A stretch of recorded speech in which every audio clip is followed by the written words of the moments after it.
جماعت اسلامی کے سند مشتاق احمد صاحب نے اللہ ان کو جزائے خیر عطا فرمائے. یا پھر میں عرض کروں آپ کو، جب سود کے خلاف ہم نے بات کی تھی، میں نے عرض کیا تھا ہماری ساری سیاسی جماعتیں، M Q M, peoples party, P T I اور نون لیگ، سب ایک پیج میں، سب نے جاری رکھنے کی بات کی.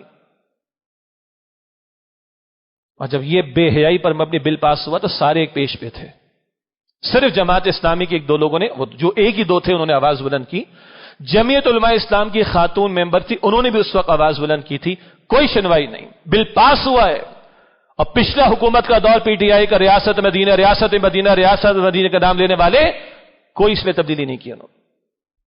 اور آج اگر ایک سینیٹر نے کھڑے ہو کر ترمیمات پیش کی ہیں تو سارے دیگر حضرات اس کو ترمیم کو کہہ رہے ہم نہیں مانتے، وہ اپنی جگہ بالکل صحیح ہے.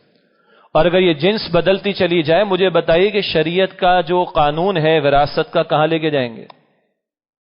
اسلام کا جو خاندانی نظام ہے کہاں لے کے جائیں گے؟ یہ ہٹ کہاں کہاں پڑ رہی ہے ہمیں اندازہ ہی نہیں ہے اس کا. وفاقی شرعی عدالت میں کیس گیا ہوا ہے، اور یہ مقبول جان صاحب مشہور صحافی، انہوں نے بھی اس میں مقدمہ دائر کر رکھا ہے، کچھ اور لوگ بھی ہوں گے. اللہ وفاقی شرعی عدالت کو بھی فیصلہ صحیح اس معاملے میں کرنے کی توفیق عطا فرمائے. لیکن یہ قانون تو پاسٹ موجود ہے، اس میں ترمیم کی باتیں ابھی پیش کی گئی سینیٹ کے اندر، اور وہاں کئی لوگوں نے کہا نہیں کوئی ترمیم نہیں ہوگی، بالکل سب صحیح ہے. انا للہ و انا الیہ راجعون. یہ ہمارے اجتماعی جرائم ہیں. پاکستان ہم نے بنایا اسلام کے نام پر، بعد میں اس کا نام اسلامی جمہوریہ پاکستان آفیشلی بھی ہو گیا. ہم نے قرارداد مقاصد بھی پاس کر دی کہ حاکمیت اللہ کی ہوگی، کتاب و سنت کے خلاف قانون سازی نہیں ہوگی، مگر آج تک وہ لکھا ہوا موجود ہے. آئین میں وہ حیثیت کہ اس کی امپلیمنٹیشن کی طرف معاملہ جائے نہیں. ہم نے کہا کہ ہاں وفاقی شرعی عدالت بنا دی ضیاء الحق صاحب نے، مگر 10 سال کی پابندیاں بھی لگا دی. اور پھر وفاقی شرعی عدالت اگر 10 سال کے بعد 91 میں فیصلہ دیتی ہے کہ یہ بینکنگ انٹرسٹ ربا ہے، اس کے خلاف پیٹیشن چلی جاتی ہے. اس کے ججز کی حالت بھی بالکل پتلی ہوتی، عام ججز کے مقابلے میں ان کی حیثیت نسبتاً کم ہوا کرتی. اسلامی نظریاتی کونسل بڑا خوبصورت نام ہے، بڑے گرا قدر کام ماضی میں ہوئے ہیں، مگر وہ سفارش پیش کر سکتی ہے، امپلیمنٹیشن نہیں ہو سکتی اس کے اوپر.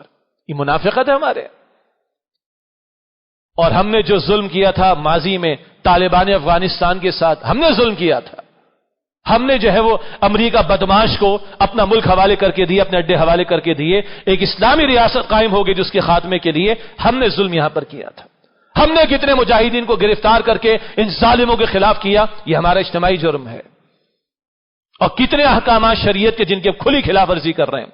ہم سود کے دھندے کو جاری رکھنے پر تلے ہوئے ہیں، اور بے حیائی کو پھیلانے میں ہم 2 ہاتھ آگے بڑھتے چلے جا رہے ہیں. اور اسلام کا نظام معاشرت اور اس کے احکامات، ان کا بھی ہم اس کے بھی خلاف ہم قوانین پاس کیے ہوئے بیٹھے ہوئے.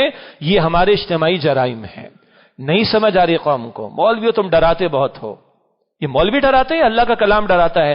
ظہر الفساد فی البر والبحر بما کسبت ایدی الناس لیذیقہم بعض الذی عملوا لعلہم یرجعون. سورہ روم کی آیت نمبر 41 پہلے بھی آ چکی ہے. یہ خشکی تری میں فساد مچ گیا ہے لوگوں کے کرتوتوں کی وجہ سے، تاکہ اللہ ان کے کچھ اعمال کا ان کو مزہ چکھائے، تاکہ وہ اللہ تعالیٰ کی طرف رجوع کرے. سورہ سجدہ کی آیت نمبر 21 میں آیا وَلَنُذِيقَنَّهُم مِّنَ الْعَذَابِ الْأَدْنَىٰ دُونَ الْعَذَابِ الْأَكْبَرِ لَعَلَّهُمْ يَرْجِعُونَ.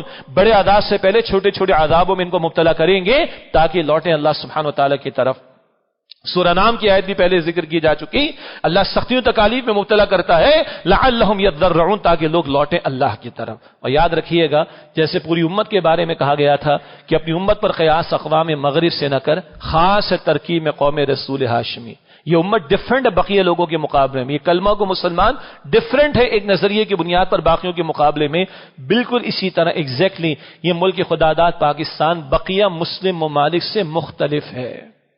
باقی کسی کا دعویٰ نہیں کہ ہم نے اسلام قائم کرنے کے لیے ملک حاصل کیا. ہم نے دعویٰ کیا تھا ہم اسلام قائم کرنے کے لیے اللہ خطہ زمین چاہتے ہیں. یہ ہمارے جرائم کی وجہ سے آج مصائب کے پہاڑ ہمارے سروں پر ہیں. اللہ اس دن سے بچائے. ابھی تو آپ دیکھ رہے ہیں کہ ذرا امدادی سامان جاتا ہے، لوگ بھوکے ہیں وہ چھین لیتے ہیں. کیا کریں آخر؟ اور کچھ ظالم اب بھی ہیں کہ جو جمع کر رہے ہیں، اسٹور کر رہے ہیں، آگے بیچ رہے ہیں. امتحان سب کا ہے. اللہ اس دن سے بچائے کہ جب میں اور آپ گھر سے نکل رہا ہوں اور آپ کو مجھے کوئی پکڑ کے چھین رہا ہو ہم سے اور آپ سے. چھینا جھپٹی تو پھر بھی ہمارے بڑے شہروں میں ہو رہی ہے، لیکن اس دن سے اللہ تعالیٰ بچائے کہ آپ کا میرا سڑکوں پر نکلنا مشکل ہو جائے. اللہ حفاظت فرمائے ہماری. اس کا کوئی حل اس کے سوا نہیں ہے کہ نہ کہیں جہاں میں اما ملی، جو اما ملی تو کہاں ملی، میرے جرم خانہ خراب کو تیرے عفو بندہ نواز میں لوٹنا ہوگا اللہ کی طرف، اور وہ لوٹنا ہے توبہ، اور وہ اصل توبہ کیا ہے؟ گناہوں کو چھوڑنا، اور گناہ اجتماعی ہیں تو اجتماعی طور پر ہمیں توبہ کرنی ہے، انفرادی بھی کرنی اور اجتماعی توبہ بھی کرنی۔ اجتماعی توبہ یہی ہے کہ اس مملکت خداداد کو ہم نے اللہ کے نام پر لیا، یہاں شریعت کے نفاذ کی طرف پیش قدمی ہو، اللہ کے احکامات کے نفاذ کی طرف پیش قدمی ہو۔ یہ بے حیائی کا طوفان، یہ جوئے سٹے کے معاملات، یہ حرام کے کام، یہ گناہوں کی پروموشن، یہ شریعت کے خلاف قوانین کو پاس کیا جانا، یہ سود کے دھندوں کو یہ بڑے بڑے جرائم ہیں ہمارے۔ جب تک ان سے ہم توبہ نہیں کریں گے، اللہ تعالیٰ کی رحمت اجتماعی سطح پر ہماری طرف متوجہ نہیں ہوگی۔ تو اللہ فرماتے، ابتدا میں آیات تلاوت کی گئی سورہ توبہ کی آیت، سورہ تحریم کی آیت نمبر 8 میں، یا ایھا الذین آمنوا توبوا الی اللہ توبۃ نصوحا، اے ایمان والو توبہ کرو اللہ کی حدود سچی اور پکی توبہ۔ سورہ الزمر کی آیت نمبر 53 ہے، پورے قرآن پاک کی سب سے امید افزا آیت ہے، سب سے امید افزا آیت۔ قل یا عبادی الذین اسرفوا علی انفسہم، اے نبی صلی اللہ علیہ وآلہ وسلم میرے ان بندوں سے فرما دیجئے جو اپنے آپ پر زیادتی کر بیٹھے، کوئی بھی ہو۔ علماء نے لکھا کافر بھی کیوں نہ ہو، سچی توبہ لے کر آئے گا تو اس کو بھی تو معاف کر دے گا نا اللہ، کسے باشر۔ وہ جو میرے بندے اپنے اوپر ظلم کر بیٹھے، زیادتی کر بیٹھے ہیں، لا تقنطوا من رحمت اللہ، اللہ کی رحمت سے مایوس نہ ہو جانا۔ ان اللہ یغفر الذنوب جميعا، بے شک اللہ تعالیٰ چاہے تو سارے گناہوں کو معاف فرما دے۔ انہ هو الغفور الرحیم، بے شک وہ اللہ غفور رحیم ہے۔ لیکن آگے اللہ فرماتے ہیں وانیبوا الی ربکم واسلموا لہ، لوٹو تو صحیح اپنے رب کی طرف، جھکو تو صحیح اللہ کے سامنے، پلٹ تو آؤ اللہ کی طرف، چھوڑ تو دو گناہوں کو، آ تو جاؤ فرما برداری کی روش پر، اللہ معاف فرما دے گا۔ اور آگے قرآن پاک سے جڑنے کا حکم، واتبعوا احسن ما انزل الیکم من ربکم، پیروی کرو اس بہترین کلام کی جو قرآن پاک تمہیں اللہ تعالیٰ نے عطا فرمایا۔ یہ ہے ہمارے لیے اجتماعی توبہ کا معاملہ، اس پر اللہ بڑا خوش ہوتا ہے، بڑی پیاری بشارات ہیں۔ اللہ کے پیغمبر علیہ السلام نے فرمایا التائب من الذنب کمن لا ذنب له، سنن ابن ماجہ میں روایت، جو گناہ سے توبہ کر لے ایسا ہے کہ اس نے گناہ کیا ہی نہ ہو۔ اور سبحان اللہ، سورہ فرقان میں اللہ تعالیٰ ذکر فرماتا ہے، آیت نمبر 70-71 میں توبہ کا ذکر آیا، فَأُولَئِكَ يُبَدِّلُ اللَّهُ السَّيِّئَاتِهِمْ حَسَنَاتٍ، اللہ تعالیٰ ان کی گناہوں کو نیکیوں میں بدل دے گا۔ معاف کرنا ایک ہے، گناہ کو اللہ نیکیوں میں بدل دے گا مگر توبہ بندہ سچی لے کر آ جائے۔ حضور فرماتے علیہ السلام، بڑی پیاری مثال آپ نے عطا فرمائی، اللہ کتنا خوش ہوتا ہے جب بندے اللہ کی طرف رجوع کرتے۔ حضور فرماتے علیہ السلام، مسلم شریف کی روایت، ایک شخص اونٹ پر سوار صحرا میں چلا جا رہا ہے، ساز و سامان بھی ہے، صحرا میں تو باقی کچھ نہیں ہوتا، تو اپنے ساتھ ہی لے کر چلنا ہوتا ہے زندگی کی ضروریات کا سامان۔ راستے میں تھک گیا، آرام کے لیے لیٹ گیا، اب جو آنکھ کھلی اونٹ غائب، ساز و سامان بھی غائب، اب کیا ہے جی، موت ہی موت ہے، صحرا میں تو کچھ بھی نہیں، ادھر مارا ادھر مارا پھرا، تھک ہار گیا، پھر لیٹ گیا کہ اب موت ہی آنی، پھر اس کی آنکھ کھلتی ہے اور یہ حضور سمجھا رہے ہیں صلی اللہ علیہ وسلم۔ اب جو آنکھ کھلی تو اونٹ بھی سامنے موجود ہے، اس کا ساز و سامان بھی سارا موجود ہے، اب اس آدمی کی خوشی کا عالم کیا ہوگا؟ تو خوشی میں یہ ہو گیا دیوانہ، اور حضور بھی مسکرا کر فرماتے اس قدر دیوانہ ہو گیا کہ کہنے لگا او اللہ کیا بات ہے، میں تیرا رب، تو میرا بندہ، میرا اونٹ تو مجھے واپس مل گیا۔ اب کس قدر جملہ عجیب ہے نا۔ تو حضور مسکرائے علیہ السلام کہ یہ پاگل ہو گیا، خوشی میں دیوانہ ہو گیا، الٹا جملہ کہہ گیا۔ تو جتنا یہ خوش ہوا، یہ خوشی کی انتہا ہے نا۔ حضور فرماتے اللہ کا ایک بندہ اللہ کی طرف پلٹتا ہے تو اللہ سبحانہ و تعالیٰ کو اس بندے سے زیادہ خوشی ہوتی ہے کہ میرا بندہ پلٹ کر میری طرف آ گیا۔ اللہ کے رسول فرماتے اللہ کو حیا آتی ہے، اللہ کا بندہ ہاتھ پھیلائے اللہ کے سامنے اور اللہ خالی ہاتھ لوٹا دے، اللہ کو حیا آتی۔ وہ اللہ کو حیا آتی ہے، ہم لوگوں کو حیا آتی ہے کہ نہیں آتی؟ مانگتے نہیں اس سے، پلٹنے کو تیار نہیں، لوٹنے کو۔ وہ امریکہ کی مان لی، سب کی مان لی، کیا ملا میں آخر؟ کچھ ملا نہ گھر کے نہ گھاٹ کے، تو آ دو ایک اللہ کی طرف، آ تو جاؤ اس کی طرف۔ اور ایک مثال قرآن پاک نے قیامت تک کے لیے دے دی، سورہ یونس میں ایک ہی آیت میں یونس علیہ السلام کی قوم کا ذکر ہے، آیت نمبر 98 میں۔ عذاب کے آثار قوم نے دیکھے اور قوم کو جو ہے وہ احساس ہو گیا، اپنے گھر والوں کو، عورتوں کو، بوڑھوں کو، بچوں کو، جانوروں کو لے کر کھلے میدان میں آ گئے اور سب اللہ کے سامنے جھک گئے۔ اللہ نے آئے ہوئے عذاب کو ان پر سے ٹال دی۔ واحد مثال قرآن پاک نے اجتماعی قوم کی دی ہے، اور اس لیے دی کہ قرآن قیامت تک پڑھا جائے گا، اور اس لیے دی کہ اگر کوئی قوم کرنا چاہے تو اس کے سامنے اگزامپل موجود ہے، آئے ہوئے عذاب کو اللہ تعالیٰ نے ٹال دیا۔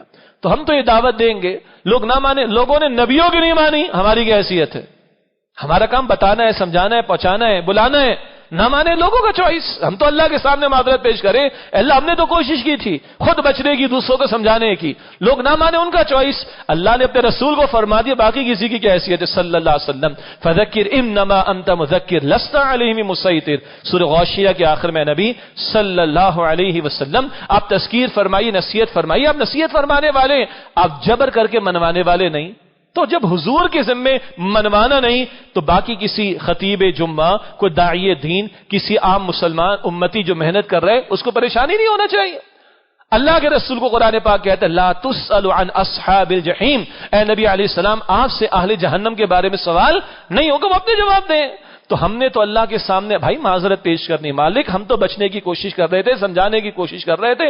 اب کوئی مذاق اڑاتا تو اڑاتا رہا، توبہ توبہ کہ تم نے پکار لگا رکھی، اڑا لے مذاق. اللہ نے آخرت رکھی، خدا کی قسم بڑا اس سے حوصلہ ملتا ہے. سب نے پیش ہونا اللہ کے سامنے، سب سامنے آ جائے گا ہمارے.